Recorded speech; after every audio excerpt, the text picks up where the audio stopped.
So welcome to the show today. We have some incredible guests, friends, colleagues, beautiful people. Dr. Elena V, welcome. Thanks for having me. Super glad to be here. And we have JR back. Yes. Hello, Jaegers. Welcome, welcome. So, Dr. V, since we introduced JR yesterday, why don't you tell us a little bit about what you're doing in the world and how you got into this? Well, oh my gosh. I've been in practice for over 20 years, and I started out as a sports medicine doctor.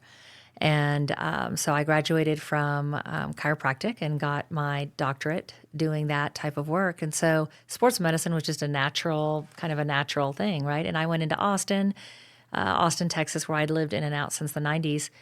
And I ended up having 3 really amazing practices there. I grew 3 practices, and then I ended up getting really sick. And there's a lot behind what ended up leading to my pretty severe illness. But I ended up with like a inability to speak. So I had aphasia. I completely lost my memory. I didn't know my son's name or what day it was. And I got really, really sick. And I come from a medical family, but my father had recently died, which was one of the triggers. It was one of the many things in the perfect storm that led to my, becoming really sick. And so I ended up losing everything I had. I lost my home. I lost my practices.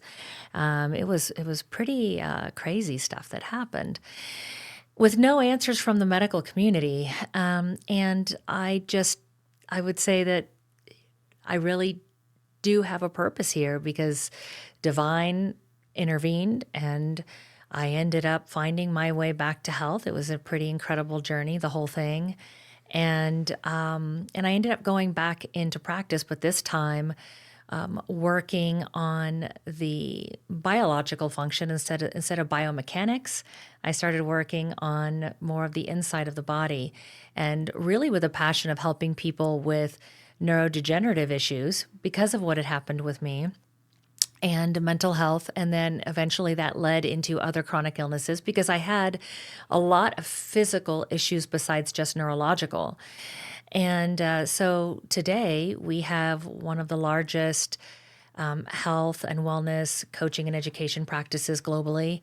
We are seeing clients in over 18 different countries, and we are on purpose. We're really making a difference. And what our mission is to make an impact by making the future of medicine, which is in holistic and energetic medicine, by making that more accessible to people all around the world. Because look, if we're keeping it in the 1%, where it's so expensive between labs and doctor visits and all of that, we're never going to make that impact. And people are leaving the medical model very, very quickly right now. They're looking for real answers and real solutions that are working. And so that's what we're here to do. And that's why I'm so excited to have this conversation with you guys today so that we can talk about what we're all doing behind the scenes to help this movement go forward so that we can make this type of healing, health, and vitality accessible to people worldwide. Absolutely. Yeah. And JR, for those of you that have not heard JR and us our last episode, just give us a real big picture synapse of what you're doing currently in the medical system. Yeah, I love healthcare and have been involved with it for over 15 years, more on the lifestyle medicine cash clinics. And to summarize, is looking to build a model that gets amazing results repeatably and customized to each individual. And I believe that involves a few different elements. Number one is the ability to detect beyond conventional medicine what is actually going on from a mind, body, chemistry, emotional, spiritual aspect, using all the amazing cutting edge tools that are out there. The second step, which is truly the second step to me, is self-empowerment. And coaches learning how to allow patients to take their power back and own their health journey, and versus doctor, fix me, correct me, which leads me to the third component, amazing cutting edge medicine and technologies. Things like stem cells, hyperbaric chambers, all the biohacking devices. Those have their component in there, but all 3 legs of the stool are necessary to get the best outcome, in my opinion. Beautiful. So integrated practices that combine all three of those aspects and making it repeatable and consistently performing, not necessarily in a result, but in progress, to where we know our main role as a guide, as a coach, as a doctor, as a practitioner, is give people a map to make progress in their own journey. Love it. And you're operating a clinic here in Park City, Utah. Yeah, Energy for Life Center. Tell us a little bit more. So how are we using all of these technologies when we speak to... And both of you can answer too, by the way. Because there is so much technology, right? There's a lot of equipment out there. There's biohacking stuff, and there's lots of technology. How do we navigate that? You want to start with the biochemistry piece and some of the labs? You're the expert at that, especially from an online delivery. It's pretty fascinating. Yeah, and would love to talk about some of the stuff that you're doing, because we have sent, we send a number of our clients over to your clinic over in Park City for some of this advanced technology. But I want to hit on one really quick thing, and so that we can kind of outline what biohacking actually means, because I want to be really careful as we use the word biohacking and how we're using it, right? Because, biohacking initially was really used as a term for, how can we take the healthy body and make it go high performance for a short period of time whenever we need to, right? And we can still use these technologies that were originally developed for biohacking, for pushing the healthy person beyond their normal limitations for a short period of time. We're finding that we can use a lot of these same technologies. We can use them in a different way to help foster healing and to help facilitate healing, not necessarily pushing a sick person beyond where they're able. So whenever we're talking about biohacking, I think we just want to probably be clear about how we're using that terminology, because there are a lot of sick people who have been trying biohacking, and they're making themselves sicker because they're driving themselves off the cliff because their body isn't ready for that yet. So, in terms of some of the technology that's being used now, well, energetic medicine has really come on the forefront. Right? And it's just absolutely amazing to be alive during this time right now, where we're able to put scientific measurement behind something that is ancient from our ancient ancestors who have been using like light, sound, and color therapy for thousands of years, even older than what our history books tell us that the earth has been around, that civilizations have been around, right? I mean, it's absolutely mind-blowing to see how, Qigong practices and ancient Chinese medicine and Ayurvedic medicine, stuff that even I once questioned some of that, right? Coming from a more scientific model, I thought, well, there might be something to it if you have a cold, but if you're really sick, that stuff's not really going to work, right? But now we actually have quantifiable measurements using our Newtonian model of science to help quantify and validate what we once thought was kind of woo. And so that's really, really fascinating to see how now we're actually taking what was once an ancient practice and we're cultivating it and putting it into modern technologies to help people heal. And so that's one thing that I know that you guys have some of that over there. You even do sound healings. And do you want to talk about some of the stuff that you use? Because even the brain, I forget what that's called. The EEG, individual TMS. Brain frequency. The EEG. I mean, even that is using a frequency. It's using it's frequency medicine. It's energy medicine. And so, yeah. And I would love for you all both to, for the people that are listening, differentiate the human technology, how we can tune our bioenergetics and repattern and change our frequency with everything that we have right now, but then also the advanced technology that you're integrating into medicine as well that does the same thing in a different way, and it's just a different tool. Could you talk about that? Yeah, for me, it's about structure. Integrative medicine, when I first went to a lot of different practices, many have gifts that they went and learned, trained, and educated. And often when you see them in an integrative practice, it's siloed. They're not part of a comprehensive care plan or a roadmap. Like, we have these practices with amazing experts, spent their whole life in medicine, and that is not easily distilled to the patient or the client, right? So there's not a map, there's not a diagram, there's not showing how to connect the dots, and these things remain in the silos. So I believe the first opportunity for integrated clinics is to put on paper everything that you do. And like you heard me talk about our system, the 3 legs of the stool, what that really means is detect. So from an energetic standpoint, with things like the Ness Health Scan, from a biological, every advanced functional test you could imagine, from a physical, x-rays, DEXA scans, CAT scans, MRIs, and then we get into the correct that we mentioned. So we can correct through regenerative medicine, through hormones, peptides, nutraceuticals and supplements, all these different technologies. And then protection is really, again, empowering that patient to take it back.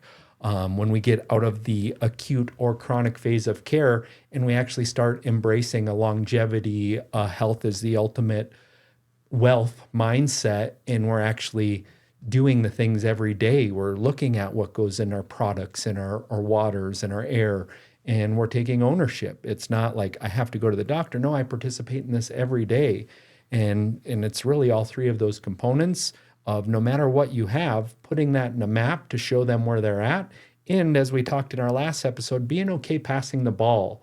If maybe we talked emotional, maybe you're not equipped to handle that. Why can't you be in a wonderful collaboration with somebody to address that component that's probably going to be needed for most people on one level or another? That's fantastic. Tell us a little bit more about what you're doing with all of that in your program, because it's modern holistic health. Yeah. It's a perfect example of integrating all of those facets that you spoke about. Yeah, so I mean, I would go along with the 3-legged stool. We just use different words for it. So we call it identify, eliminate, and replace. So where we are identifying all barriers to healing, because the body does have an innate system that knows how to heal itself. I mean, we are these incredible, it's like we're a supercomputer, but we're organic material. It's just insane, right? When you think about it, our body knows exactly what to do, and it will always heal itself if we can identify and remove any and all barriers to healing, and then give the body back what it needs in terms of the raw ingredients that the body needs, whether it's for, body, mind, or spirit. You give the body what it needs, and it's going to always heal. And so, using the technologies, I think, is wonderful. And I also want people to be empowered and understand that you don't need all the technology either.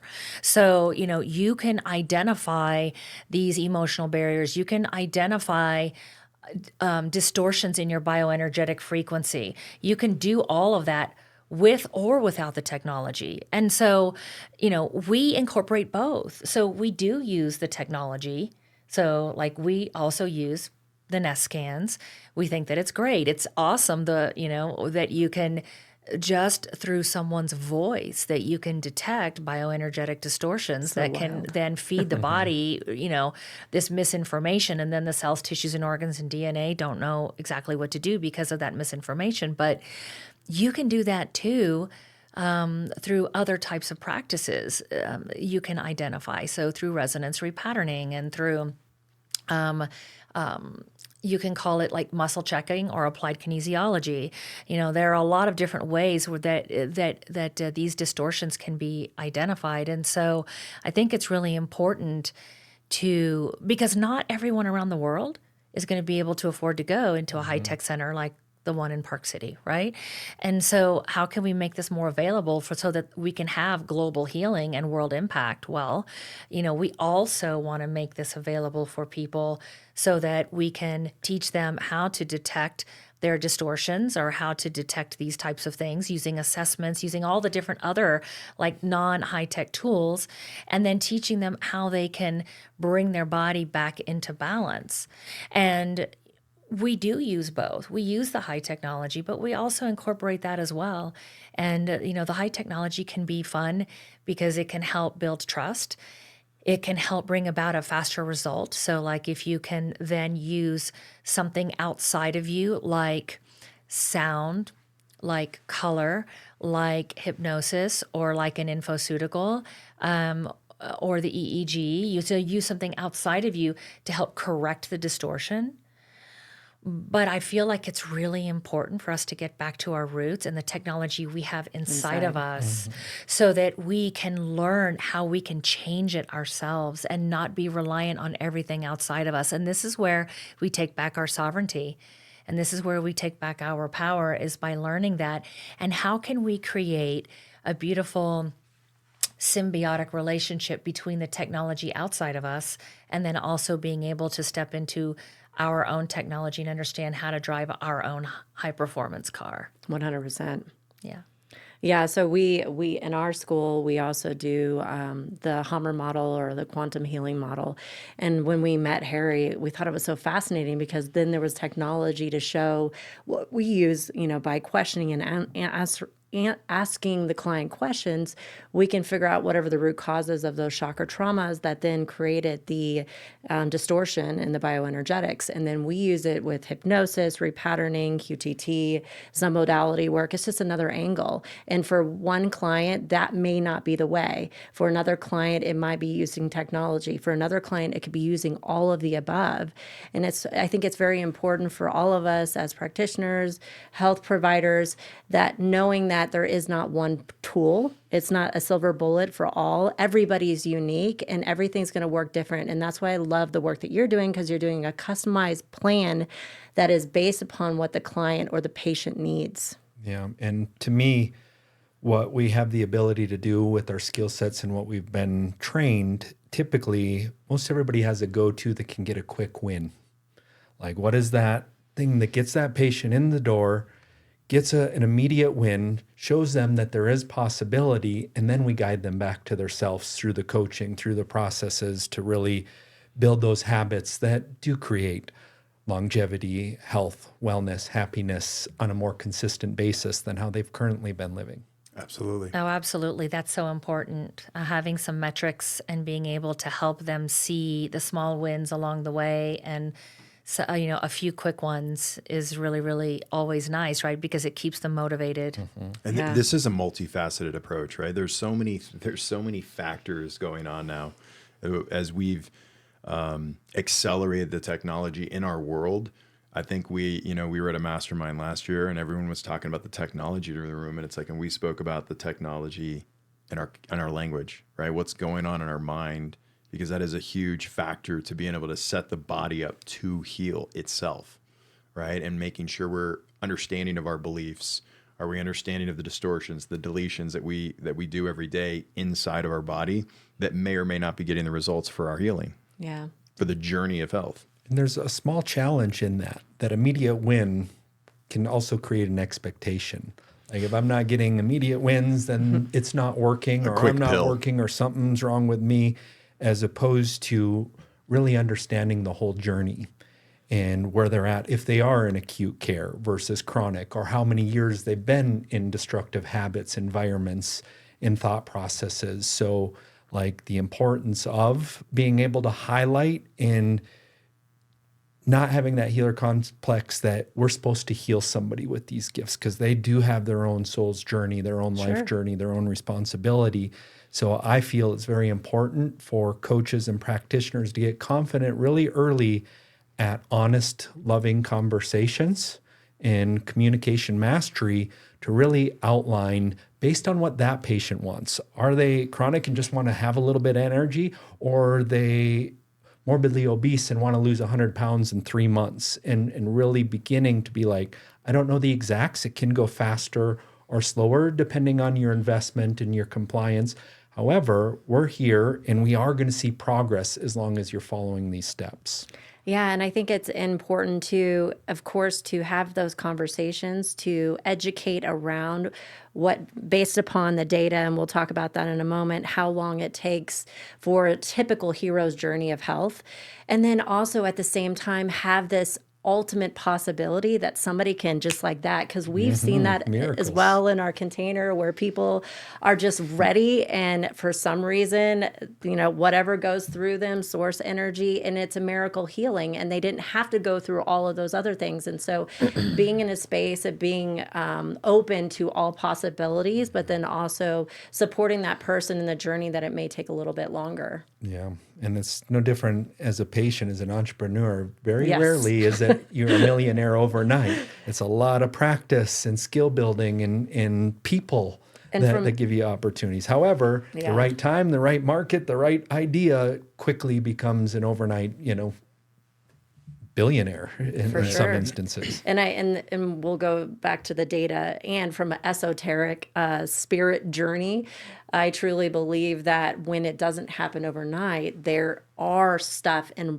reasons for that, whether it be biological, but then also spiritual, of learning, transformation, actually doing the work in between for them to grow and evolve. And so there's the spiritual plane, as well as the mental plane, as well as the physical plane. Yeah. Well, our mind is our most powerful tool.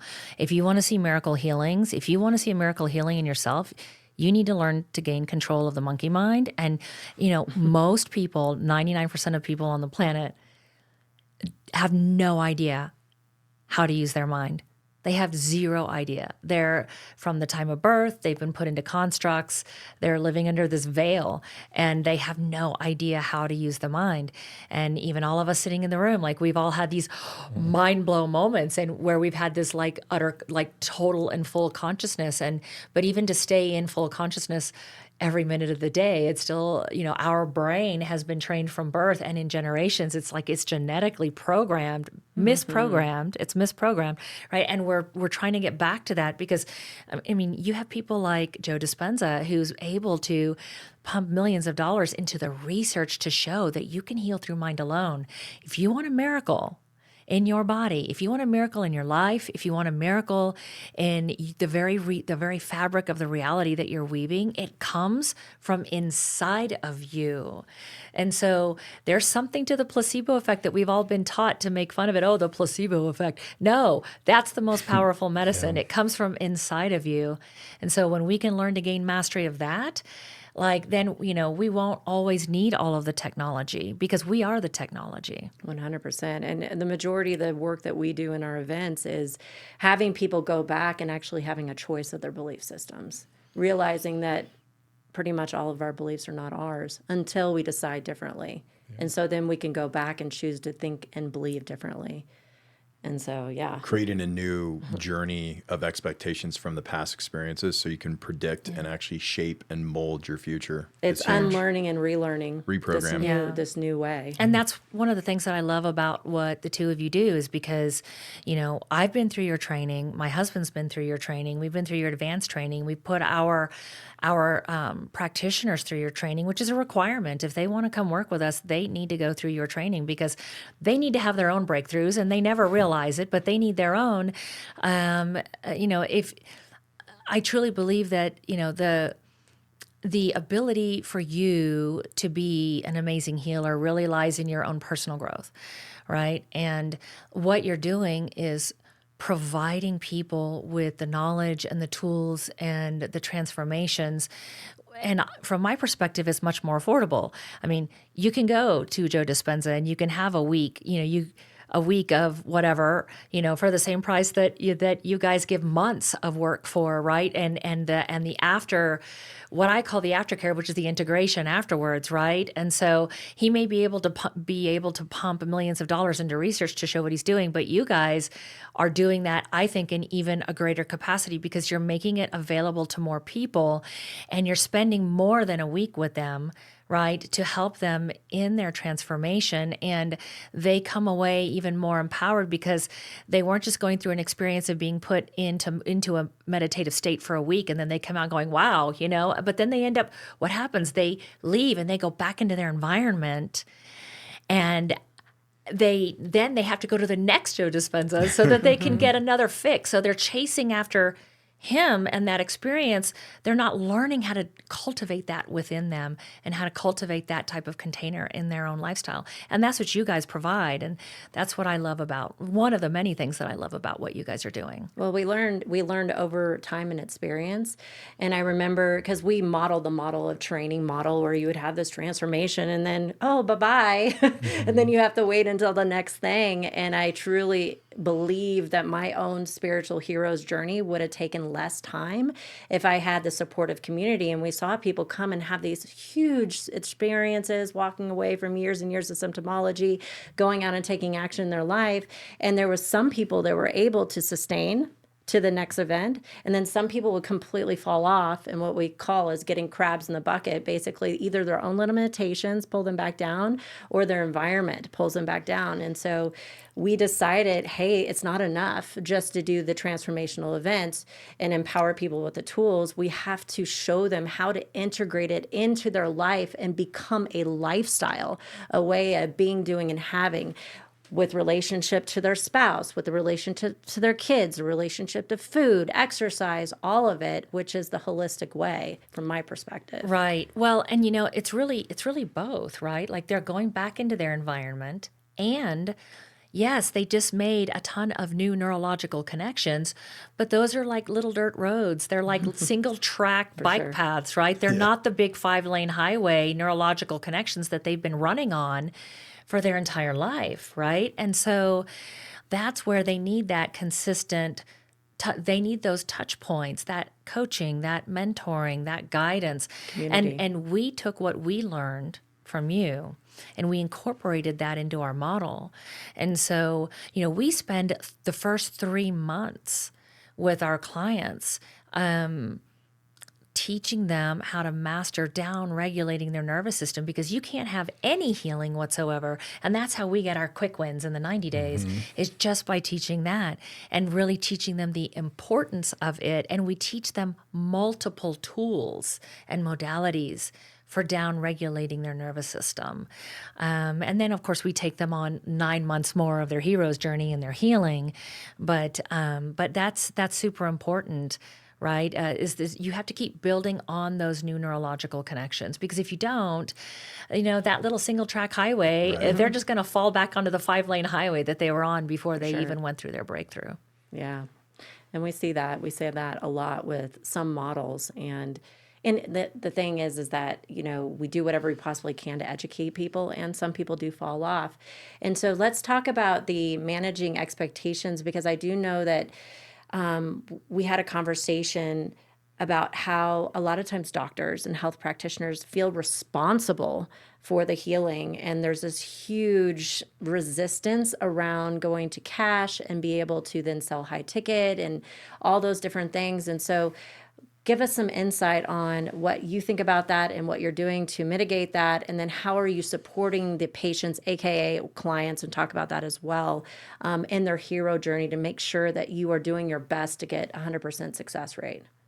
So I look at structure again. What would it take the average person that you're normally seeing in your practice to truly get the best potential result? And feeling confident and prescribing that. I'll give you a quick example. We have a brain regen program that's $25,000 at the center. And I'm used to selling anywhere from a $5,000 to a $12,000 regenerative medicine service or procedure to patients before I came here.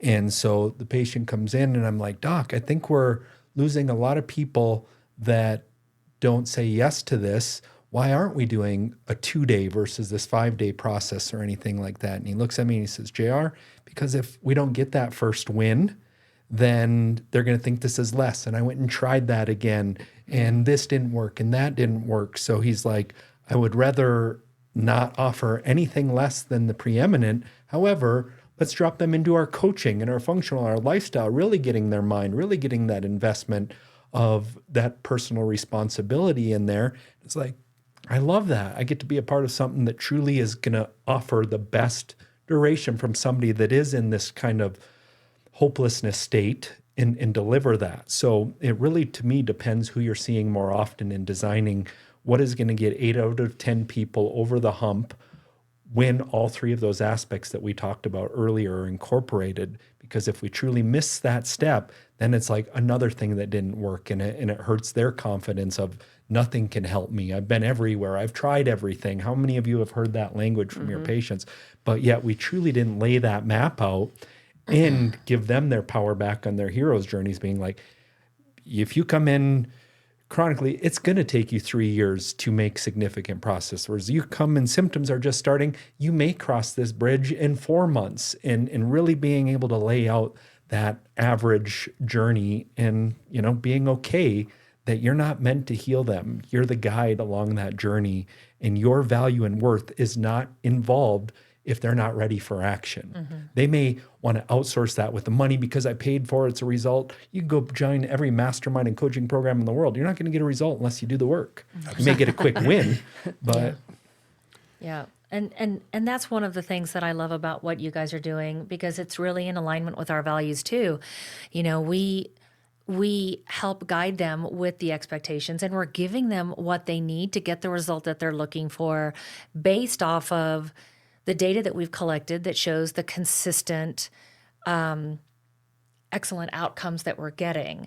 So I'm not going to lower the price for you because you say you can't afford it and give you less when I know that you need this. If you've broken your leg in 5 places, my job isn't to figure out, well, you only, let's see, well, you only want to invest this much. Well, let's just fix maybe that one fracture, but we'll just see what happens with the other 2. No, like, my job is to get you walking again. It's to make sure that your leg heals, and that the fascial tissue, and that the muscle, and that everything heals, and that you can heal from the trauma that you went through that broke your leg in the first place, right? And so, but not all doctors do that. And that's a big, big problem. They'll start on this journey, and I think even a lot of the doctors don't really know. They're just crossing their fingers, hoping it's going to work because they went to a seminar and heard that, well, this way works, so let me just try it. And, and they let their own money issues, their own whatever issues get in the way, either their lack of knowledge, their lack of proper education, or their own personal issues get in the way. And so, they would rather take $10,000 instead of the 25 and just see what they can hopefully make happen, where, I don't agree with that, and neither do you, right? We want to give you what you need. And, with that said, we have been working on models to bring costs down, but we're not doing it in a way that's going to sacrifice the end result, right? Yeah. We're looking at the common denominators, and we're going, well, what can we do across the board that if we do this with them, that we could, and it's driving more responsibility on the patient's or the client's part too. Like, look, you have to do these things, but if you do, 90% of the people who follow this route, they're going to get the result. And then if you want more personalized care, and you want to get on these calls with our practitioners, and you want to go deeper, and you want to invest more, absolutely, we can do that. And that's going to be a lot of fun because you're going to get to collect a lot more data along the way, and you may even see faster results. Yeah. And for doctors, this is truly an unlearning process like we talked about versus what's been instilled. Because if you're in Canada, you can't actually sell programs. If you're in a pure insurance model, it's you get the one and done procedures. Come have this cortisone or 3 rounds of it, and then the care plan is done and complete, because it's not holistic. They just do their one thing. So if they don't get a result, they're not coming back. They don't get the retention built in. They don't have the coaching teams really continuing. Our rule at the center is nobody ever leaves without their next appointment. If you've done a lab and you don't have a reevaluation, or you don't prescribe, even in insurance, a 6-week treatment program, measure the progress, the results, and then prescribe the next layer, it's like nobody ever leaves. And the mind is like, I got to fix them and get better, and then they're gone. Well, maybe from acute or chronic care, amazing, but now into that longevity or long-term mindset of empowering. Maybe they need you less frequency, but the medical model is like keep a patient for life on symptomology medicine, as opposed to healing themselves and going to the next phase of there's always a constant process that we're all in. Yeah, it's going from a model of reaction to symptomology to then fix versus transformation of life to where they're healthy. Life transformation. And that's where the education and really setting realistic expectations for people is just, it's so vitally important, because in the allopathic model, we were all programmed to expect to feel better very quickly. You know, even in as little as 72 Consumer hours, as or well as the doctor. Yeah. exactly, like feel better, but knowing that it's not Take a fixing pill. anything, knowing that it's not fixing anything. And people, you know, people in my generation in their 50s, people in their 60s, and people in their 70s are so awake to this right now, because they're like, oh my God, I started feeling bad in my 40s, in my 30s, and I've been taking all these medications. I started out on 1, now I'm on 10, now I'm on 15. I'm sicker than I've ever been. And I realize now that they were never fixing the root cause of the problem, and they want to get fixed tomorrow, you know. And we have to do that education around all of that, so that they can understand and accept the realistic expectation. Telling people what the realistic expectation is, that hey, you know, this could take a year or even a little bit longer for you to have, you know, 90% or more reversal of all of these diseases and all these symptoms and conditions that you've been diagnosed with. When you tell them that, they're not programmed that way. And so you really have to do the education behind it. And so that's why we've put out our master classes, our 5-part series, so that we can show the science, you know, we can explain the concept, we can show the science, but then we show case studies with our own clients, and showing ones that have had Parkinson's that were in wheelchairs, ones that had dementia that couldn't even look you in the eyes. They couldn't talk, like they were like, you know, not able to, you know, babies that had GI bleeding and couldn't eat anything but mother's breast milk and were being given, you know, steroids. Those babies were going to die if they went on that track, you know. People that had different autoimmune diseases, you know, celiac and Hashimoto's and all of these different issues. And, you know, we, in our 5-part series, we do the education, and then we show case studies that these people can connect with that and go, oh my God, I have that. Oh my God, I have that.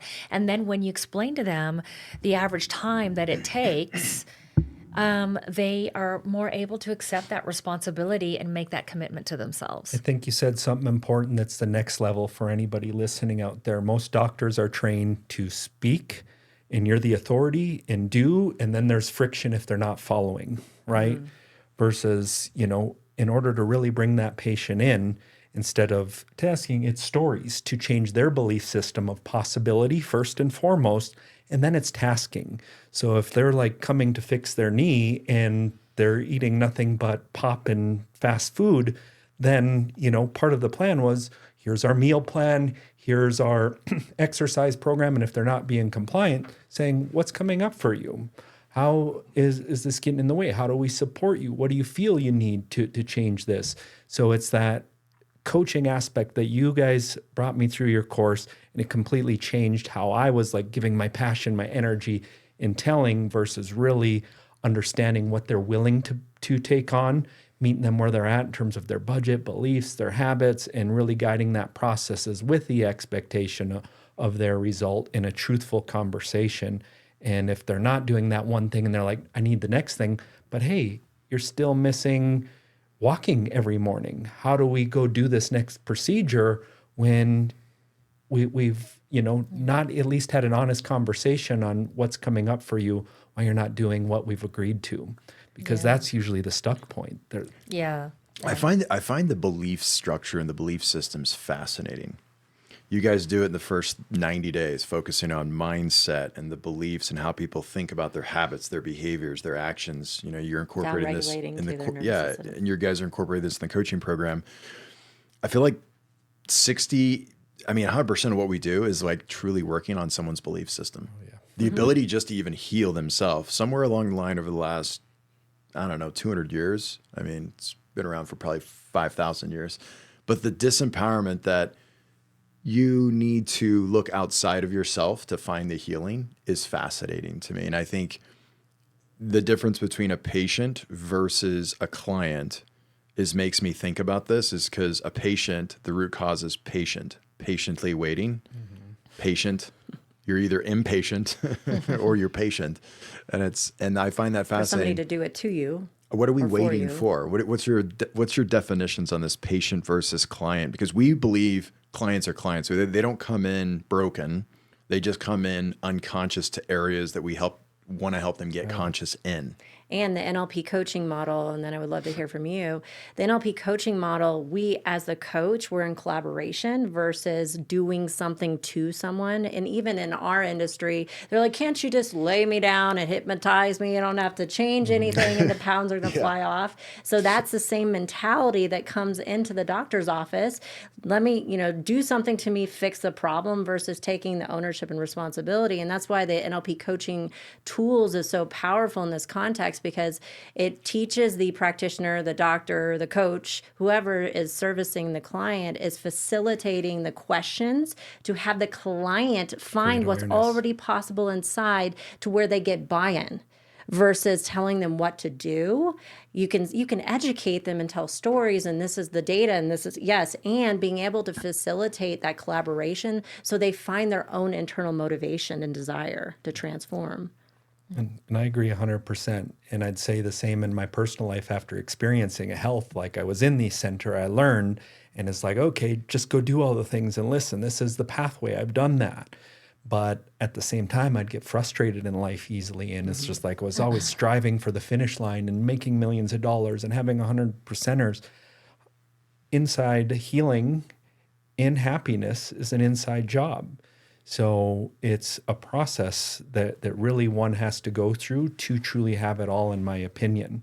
So if that is health, business success, relational success, internal happiness, you can't outsource that. It truly has to be a process of unlearning, of getting rid of limiting beliefs, understanding actually who you are at the core. Even as a healer, I'm a healer versus like, I'm highly trained and got a lot of tools and I'm super excited to work with you. Not, again, you're this and I'm that. It's just like, I'm happy we're in conversation right here. What a blessing and what a gift in every single situation that we're in presently versus subscribe to our roles and how life's supposed to be. Yeah. Yeah. And that's where, we take it a step further. So if we want to drive up compliance with a client and they're still drinking the soda and they're still, and you're telling them, well, you really need to eat this way. From our perspective, we see a decreased compliance when you're just telling them. And that's where the doctor-patient model is. The doctor's like, well, you need to walk 30 minutes a day and you need to eat this way. So here's where we're a little bit different. We're educating and we're partnering with you, and I'm going to teach you about your body. So I'm going to have the conversation instead of just you need to eat this way. I'm going to talk to you around what is food and what does your body need? And then like the plant analogy, I've been using that for years, and we just heard it on another podcast. Was it Dr. Baker? I don't remember who it was, but we heard it on another podcast. I was like, oh my God, that's the same analogy that I use. If a plant is sick, right, you don't just go or if the tree is sick or the plant, you don't just go and start chopping off the branches and chopping off the leaves. That's not going to fix it. That's like taking care of the symptom. Oh, the leaf is brown or the branch is dead. Just cut it off, right? It's like, no, you go and you find out what nutrients are missing or what's poisoning the plant or the tree. So you go into the soil and you analyze the soil and you see what's going on. So I want to teach you, your body needs raw ingredients, right? That's one of the things that it needs. So if we're talking around food, it's not just about you need to eat this way. It's like your body needs raw ingredients, and then your body's going to convert all the raw ingredients. And we can even go into specific to them, teaching them about some of the ingredients that they need so their thyroid can heal, blah, blah, blah, right? All the things. And then explain to them how what you're putting in your body right now is poison. It's not of this earth. Our genes, our body does not know what to do with it. It's like you're putting poison in your body every time you put that soda in there. Plus, the Coke is doing, the soda pop is doing X, Y, Z, and you can actually show them in a diagram what it's doing to their body that they didn't know before, and then explain to them these foods are actually putting these ingredients in. These ingredients are then converting into X, Y, Z, and then your body can actually use it, and your DNA knows what to do with it. And if you want to look at it from an energetic level, because everything is just energy, the food is giving information, energetic information to your DNA and your cells, tissues, and organs, and it's telling it what to do to be able to go through that healing, health, and vitality process, to be able to go through your healing journey. And so once you educate them in a way that's very easy for them to understand, they're like, whoa, like I get it now. Okay, now I understand why. But I hate those carrots and I don't want to feel like I'm eating I don't want to feel, I've literally had people tell me this before, I don't want to feel like a rabbit that all I can eat is lettuce. Okay, well, let us give you some recipes. Yeah. So then we give them some amazing recipes to try. And we get very excited about it because we're eating this stuff too. And then they come back on the next visit and they go, oh my God, I tried that veggie hash and I added some, ground bison to it and I stuffed it in a squash, just like you said. And it was so good. Like I ate the whole thing. I ate it for breakfast, lunch, and dinner. And then they start to get excited because a lot of these people, they just have no idea. They grew up eating processed food. They have no idea what to do in the kitchen. So you have to make it fun for them. And so it's the education part. And then again, just like you said, teaching them new possibilities, giving them a new vision for what it looks like. And then the same thing for walking, teaching them what the walking does biologically to their body, what hormones start to work, teaching them that, okay, it's not all about just the ingredients that you're eating. Your body actually creates different chemicals and different things can only happen when you are moving your body. So let's get it walking, and you teach them the education behind that. Now they're more motivated because they understand why they have to do it. It's not just the doctor telling the person you need to walk 30 minutes a day. And it's educating them and then also finding out what's happening because they may be hurting too much to walk. Sure. So then we need to have that conversation and go, after we educate them, watch what their body language is doing. Are they having a mind blow moment? Like, oh my God, I'm getting it now. And then go, so is there any, what else is keeping you from walking? Well, it actually really hurts my back. Okay, well, you are 300 pounds. Why don't we start doing this instead? And let's give them something else that they can do until they've lost 50 more pounds and it doesn't hurt so much for them to walk. Right. And that might mean helping them find a place where they can go swimming every day for 30 minutes or doing, yoga that's sitting down or just anything to get their body moving, until they've lost that extra 50 pounds. But this is where coaching and being the doctor is different. And so, and this is why I left the doctor-patient model, because I felt like we needed to do more education.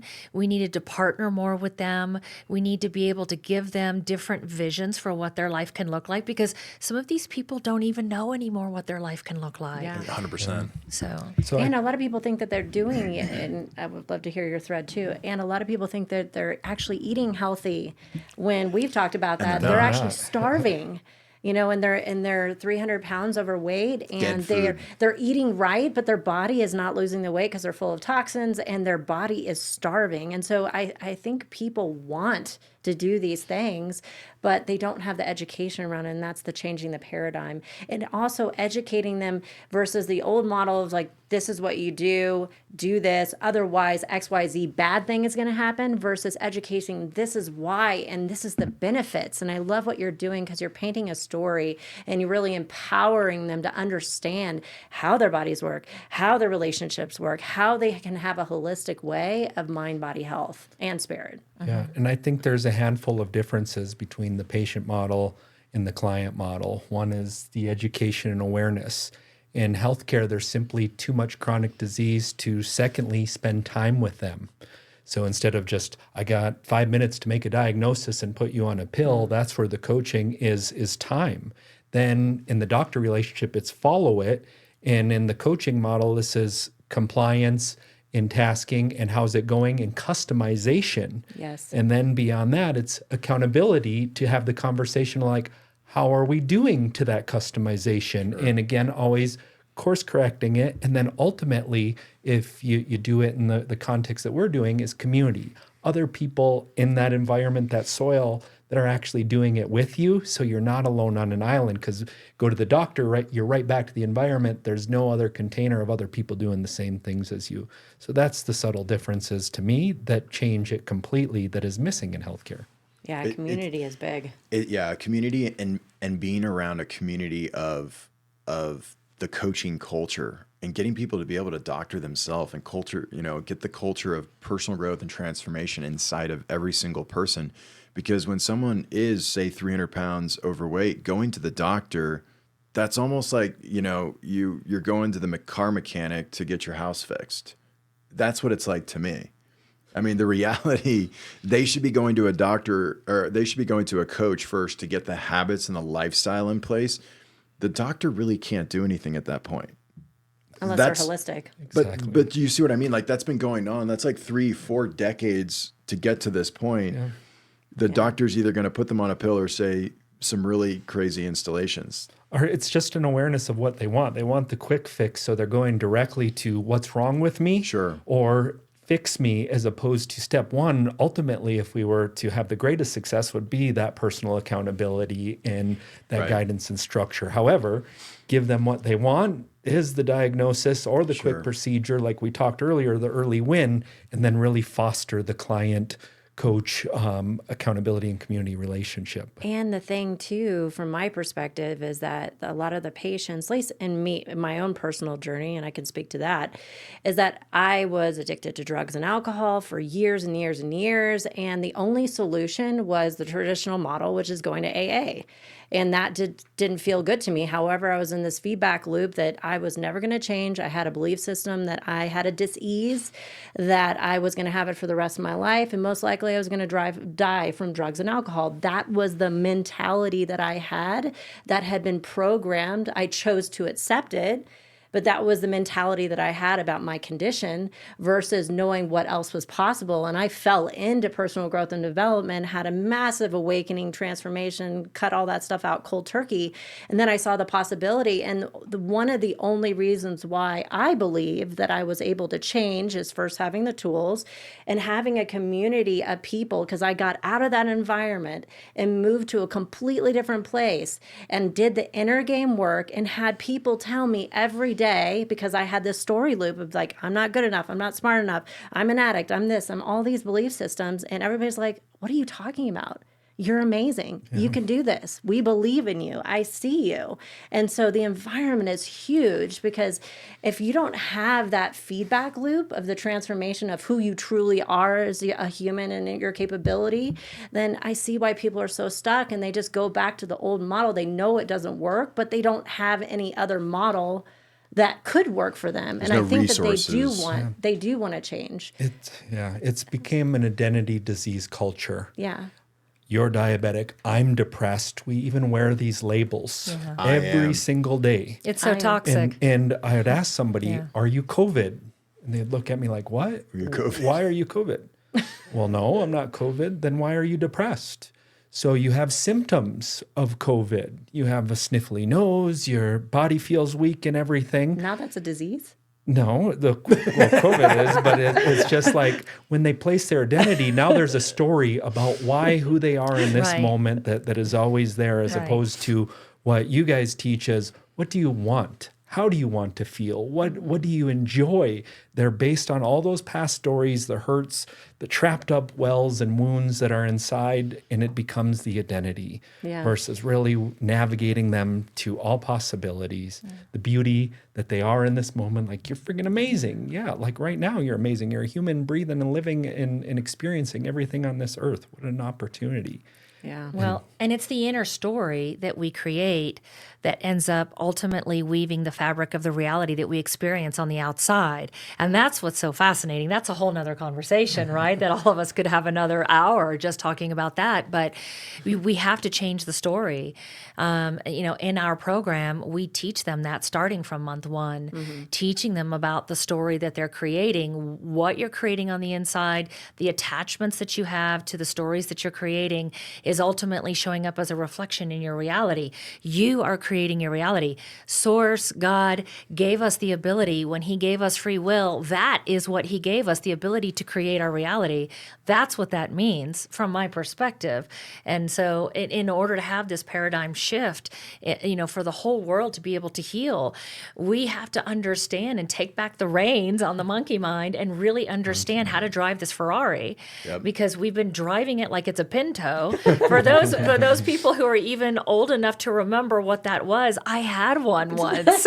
And my dad said, "Don't crash it because it'll explode." You know, I was like, he said, "Drive slow." I think he did that on purpose so that I would like stay on the back roads and go really slow. But it's like we drive. We don't even know how to drive the vehicle. We have no clue how to drive this thing, and so we need to learn how to do that. We can create a very different reality for ourselves across this entire planet. But it just starts with just starting to understand the attachments that we have to the stories that we create, and that it's ultimately creating an outcome that we don't want. Otherwise, we stay on what I call the cycle of hell. We just stay in this cycle of suffering and we don't get out of it. Do you want to get out of your cycle of suffering? All right, let's stop and let's actually, probably for the first time for a lot of people, we tell them, I want you to stop and I want you to be a fly on the wall and observe the stories that you've created and what you've weaved inside of your mind, and then see how that's showing up as a reflection in your outer world. I think with health, it's such a beautiful thing because so many people, we have stories from mom, dad, uncle, brother, sister. You know, it's like the family stories. And then we have our own story we're telling ourselves around healing. And that's the belief is like, do you have a strong, solid belief system that you can heal yourself?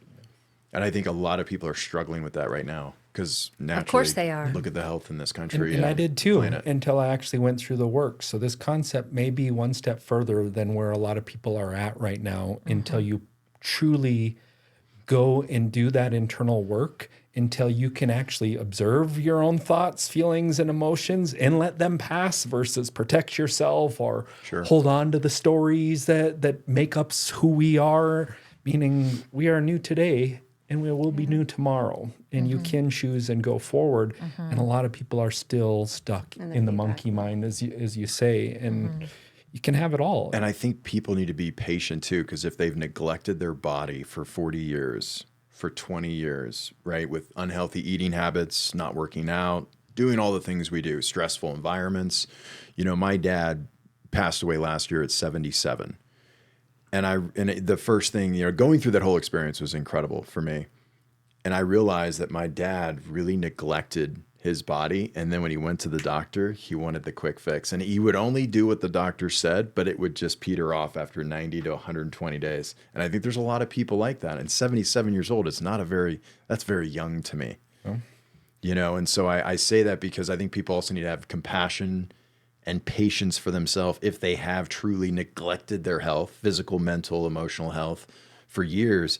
Like, get clear on you believe you can heal and do whatever it can to do the clearing work to get solid on that, and then drive it forward and be patient, be persistent, be resilient, and it's going to take some time. That's why I think both of your models are truly changing how healthcare could be delivered online and with coaches and doctors. It's really like you may come and want to learn the modalities in the education. You may want to come and learn the techniques that help you enroll more patients or speak more confidently and clearly. But when they actually go through your container in that first 90 days, you're creating that self-awareness, that personal responsibility. You're helping them clean their stuff. And you have the other stuff along the way too, but that's truly the work. And most people may even come for something different than that, but they get what they really need. It's and life that's school. that's Life truly what transformation begins, is giving that person that power back, the power transfer. And you both are doing it so beautifully and brilliantly with years and years of expertise, crafting it, modeling your mentors, coaches, and guides that have helped you along your way.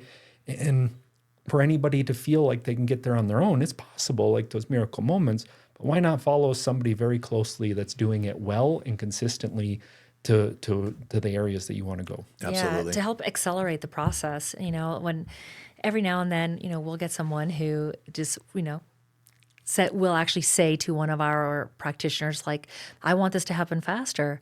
And the practitioners love to use my story. Oh, it took me 10 years. It took me 10 years to get to where, you know, I was 2 years ago, you know, with my health. And I still continue.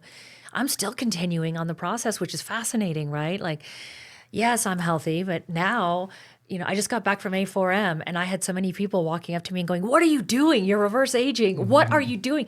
And I'm like, I'm reverse age. Well, yeah, my hair is silver though. Does that not make me look older? And they're like, no, like we love the silver hair, but you are like reverse aging. What are you doing? And I said, you really want to know? And they're like, tell me your secrets. I want to know what your secrets are. And Greg, you even heard it yesterday.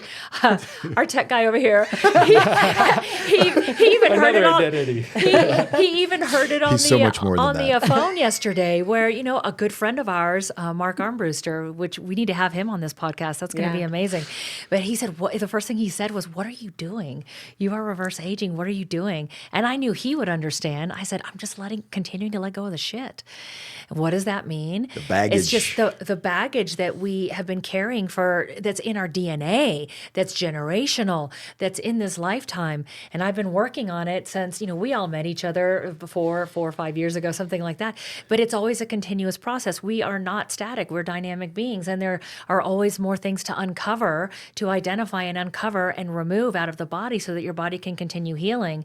And so now what I'm getting to witness is an outer change. Like I feel better, right? But I'm getting to witness this outer change in my body, like the physical appearance of that. And it all has to do with, committing to yourself, realizing that we are the medicine and we are the medicine, having the right community, all of the things that we're talking about, setting realistic expectations, having a plan of action, like a path that we can follow with guides and facilitators who can help us along the way. So whenever we stumble, we can get a different perspective, because perspective is everything, Absolutely. Community is huge, right? And I think that's a big piece to helping people when they're starting this journey. Is if we're around sick people, we're going to predominantly be more sick. We're going to feel sick.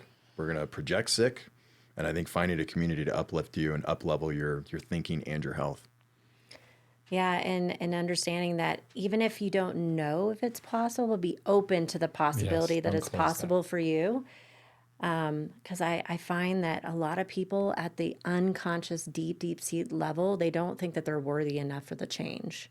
And we can have a whole podcast about that. They don't trust they can They don't- heal. yeah. They don't trust Or themselves they to don't, do it. They don't believe that that is their path. And so just if you are listening right now and you're struggling with that, if you feel like, yeah, it was great for them, but I don't know if that's for me, I want you to know that it is possible for you, and that we all can have health in all areas of life, and we all deserve it. Our birthright on this planet is to have all the things we desire. And so we Yeah. can do it. And if you just believe a little bit, that's all you need. That's how powerful we are. The Bible even talks about having the faith of a mustard seed, right? Like, so the analogy was just a little bit. You just have a little bit. That's all you need to get started to help to fertilize that soil of life transformation. And so, just take that first step, have a little bit of faith. That's all you need to get started. And then from there, you're going to see that blossom and you're going to see that grow. And then that's just going to accelerate the whole process of your life transformation, in your healing, in your relationships, in your finances, with your business, with every single part of the fabric of your reality. Everything can change, but it all begins with just the faith of a mustard seed, just a tiny bit. Faith, and Deb and I were talking this morning, is we are a combination of information that's out there that's helped us model what we're creating and putting out into the world now. A lot of information came. You've got to make it your flavor and your personality. But at the end of the day, if somebody else did it, you absolutely can do it. There's nothing here that one person did that the other can't, without the patience, the time, the effort, Discipline. the work, the discipline, the habit formation, the thought processes. None of this is, well, we'll call it miracle and magical, but there's a process to this that can guide somebody home to success, whatever that is for that person. And we all have a part of this beautiful woven tapestry of the matrix that we're co-creating together. A lot of people think, I'm just me. What am I going to do to make a difference? And we all have a part in changing humanity and shifting the paradigm. And so whoever you are sitting there right now, you are important. And just by taking that first step and knowing your worth and your value, and maybe you don't know that yet, and trusting that it is there for you, we can make a difference. And everything else together. is installation, and it's been programmed. You're not enough. You're whatever that is. Sure. You believed it at one point, as opposed to believed in everything else was possible. Yeah. You can either sit and recreate an old story and see that all over, or you can open up a new page and paint exactly what you want. It is a choice. When you're in the right community, it's just a little easier. True. And a lot of these beliefs get stuck down in your body somewhere. They literally get stuck somewhere in the electrical system of the body, and it's kind of like a virus in a computer, and we don't know it's there. It's just kind of hanging out, but it's not causing massive issues, but little ones. Sure. Little ones in terms of like, you always wonder why you can't find the right relationship, or you always wonder why the same time, different channel, where you're always having this issue with the next career thing that you tried or whatever. And when realistically, deep down inside, it was someone that told you that you weren't good enough, or that you were stupid, or that you were whatever, something happened. And it may not even be up here in the conscious level. It's somewhere buried deep down inside, and we don't even know it's there. And maybe we've even worked on it before. That's something that I've had those conversations with you guys. That's something that I've been going through. Like, there's been layers of some of the things that I've been working on letting go of. It comes in layers. Like, I thought the first time I dealt with, whatever, that I thought, oh yeah, it finally came out. It's gone. Woo! It's great. And then a year later, I realized that it's coming back to the surface to be dealt with again. And in the beginning, I felt disappointed, and I started judging it. But then I realized, no, it's not here to be judged. It's here because there's a deeper layer of it that was probably stuck somewhere else in my energetic body, somewhere else in there, and now it's another layer that just needs to come up, maybe with another new learning and another deeper wisdom that I'm ready to gain now, because I've got the tools and the people around me to help me with that. And so, it's just really a process, and unlearning and relearning. I almost feel like that's a big part of all of our purpose here, is to unlearn and relearn and really remember who we are. Yeah. Absolutely. Yeah. It's a beautiful process, and I'm thankful for your work, adding a whole different speed and a process to it. Being a process-minded masculine person, it's really accelerated how I coach, how I show up, how I observe myself without judgment, as you're saying, and truly like, interesting. Where does that come from? And that pause, and just like, I'm not my thoughts, my emotions. Let me pause and see where that old wound or story or identity came from. And that doesn't serve what I desire. Absolutely. I think ultimately, too, this is going to, all the work that we do, especially the mental and the emotional piece, and then getting the physical health, this is going to bring down the cost of healthcare. Not only is this going to impact everyone's life, because I see this huge piece of coaching and performance and health coaching before it even gets to become a medicine thing. Right? Treatment, whatever, take the pill. With this being birthed up front, it'll bring the cost of healthcare down drastically. That's something I really see happening as well. And I think that's important, because it's gotten more and more expensive, and we've been talking to so many doctors and medical professionals, and they've been having, patients saying how this insurance doesn't cover this now, and this medication isn't covered anymore. And I think just the bigger picture of it is looking first within, because it will drive the results of what we're actually wanting to accomplish. Yeah, the small things, like the food that we eat, it's a compounding negative on our health in 10 years, in 20 years. The phrase that I've been trained is, every human system, nature, earth, is perfectly designed for the results that it's producing. So nature's going to keep going no matter what. I'm going to keep going down a trajectory without changing or getting a little bit more uncomfortable, or facing those fears, or letting go, or clearing those stories and everything. So if you want a different reality tomorrow, be aware we got to choose or do a little bit differently. Or just love exactly where you are right now and enjoy it and have fun with it, and choose consciously every day. Awesome. Yeah, I love that. That's the biggest part of healing in every aspect, is just learning to choose consciously. And it's so funny because, we may have a lot of listeners out there that goes, what does that even mean? I remember hearing these types of conversations years ago, and I just thought, what the hell are they even saying? Like, of course I'm conscious, I'm alive, but this whole, for all of our viewers and all of our listeners, this whole conversation that we've been having for the last 10 minutes around our mindset and our belief systems and the programming that we've all been born into, that unlearning all of that and being able to break out of that matrix of that broken programming, that's where your most powerful healing is going to be. Yes, we do need access to clean air. Yes, we need access to clean water. Yes, we need to put the right raw ingredients into our body, and we need to move our body because the biological part of who we are requires that. And our mindset and our beliefs are the most powerful medicine. They can override all of that stuff. And when you want to see the fastest results, that's why people need to go through your training so that they can really have that fast breakthrough. And like JR just said, have a very structured model that entertains the human mind so that we can move through these types of breakthroughs, because we're all programmed to, everything comes from here, right? Everything comes from the gray matter between the ears.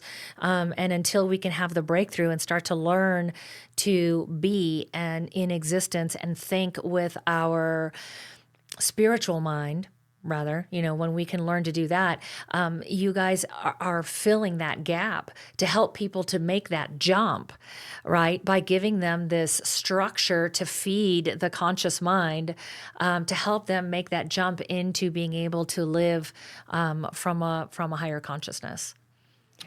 Love it. Yeah. Well, this was a great conversation. Thank you so much, JR, and thank you so much, beautiful Dr. V. We love you so much, and let's continue the conversation. Thank you all. Thank you. Thanks.